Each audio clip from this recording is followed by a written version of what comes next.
चलो अब अगला सवाल देखते हैं। 4 का घात 7 बटे 4 का घात 4। ठीक है, ये है भाग से संबंधित जो भाग का जो नियम है, भाग का नियम का जो फार्मूला है यहां पर लागू होगा। ठीक है, तो कैसे हल करेंगे इसको समझिए। ठीक है, क्या है यहां पर 4 का घात 7 बटे 4 का घात 4 है। ठीक है, तो भाग के नियम के अनुसार क्या होगा, 4 का घात 7 लिख लेते हैं और ये है आपका 4 का घात 4। तो सूत्र क्या है जी, इसका सूत्र होता है a का घात m बटे a का घात n।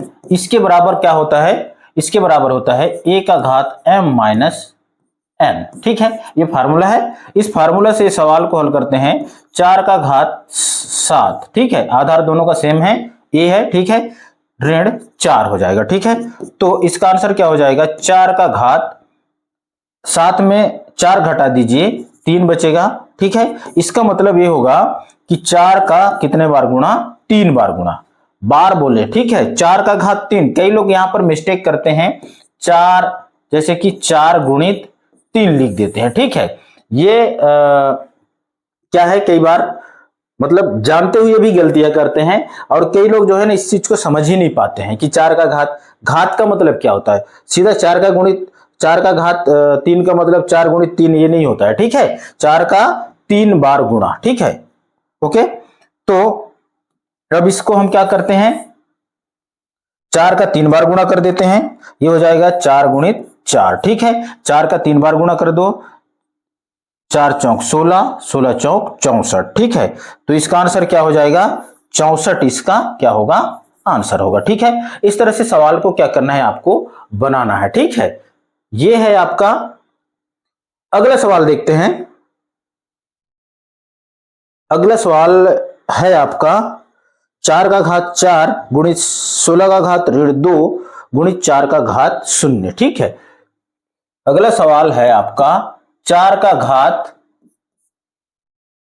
4 गुणित 16 का घात ऋण 2 गुणित है 4 का घात 0। ठीक है, ये सवाल है। ओके, इस सवाल को कैसे हल करेंगे समझिए। ठीक है, जहां समझ में ना आए वहां कमेंट कर सकते हैं। ठीक है, तो 4 का घात क्या है, यहां 4 गुणित, देखिए ये जो है सबसे पहले जो 16 का घात है कितना है, ऋण 2 है। ठीक है, इसके लिए फार्मूला क्या होगा जी, इसका फार्मूला हो जाएगा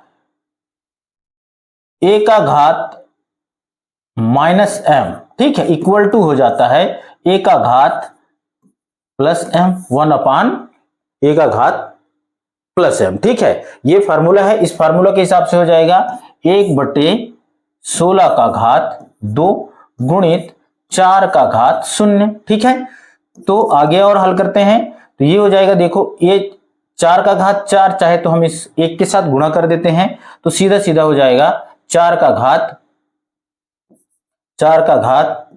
4 बटे 16 का घात को हम इस तरह से लिख सकते हैं, 4 चौक 16 होता है। ठीक है, 4 का घात 2 का घात हम 2 लिख सकते हैं। ठीक है, तो इसका फार्मूला क्या है जी, इसका फार्मूला है a का घात m गुणित a का घात n बराबर a का घात m गुणित n होता है। ठीक है, इसके हिसाब से क्या हो जाएगा, इसका मतलब ये हो जाएगा गुणित 4 का घात 0।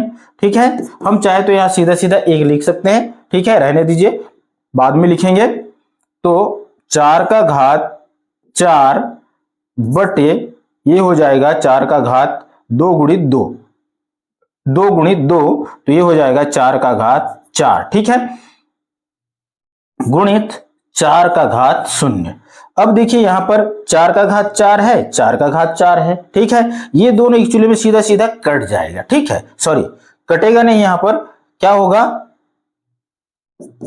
कटेगा नहीं। ये क्या होता है, भाग विधि से हमारा जो भाग का जो फार्मूला क्या है, a का घात m बटे a का घात n बराबर क्या होता है, a का घात m माइनस n। ये फार्मूला है। ठीक है, इस फार्मूला से क्या हो जाएगा, ये होगा 4 का घात 4 ऋण 4 गुणित 4 का घात 0। तो आगे हल करते हैं, तो ये हो जाएगा 4 का घात 0, 4 का घात 0 गुणित 4 का घात 0। ठीक है, तो इसका मतलब क्या हो जाएगा, इसका मतलब हो जाएगा 4 का घात 0। देखिए 4 का घात भी 0 है, 4 का घात भी 0 है, इसका मतलब क्या हो जाएगा 4 का घात 0 ही होगा। ओके, गुणा की स्थिति में घात परस्पर क्या होते हैं, जुड़ते हैं, मगर यहाँ 0 प्लस 0 नहीं होगा, समझ में आ रहा है ना। ठीक है, ये 0 है। ओके, तो 4 का घात 0 ही होगा, इसका मतलब क्या होता है 1 होता है। ठीक है, 4 का घात 0 यानी कि फार्मूला क्या है, फार्मूला है a का घात 0 इक्वल टू 1 होता है। ठीक है, इस फार्मूला से क्या हो जाएगा 4 का घात 0 बराबर 1, इस तरह से इसका ये होगा आपका आंसर। ठीक है, वीडियो अच्छा लगे तो वीडियो को लाइक कर देना, शेयर कर देना। ठीक है, और धन्यवाद, जय हिंद।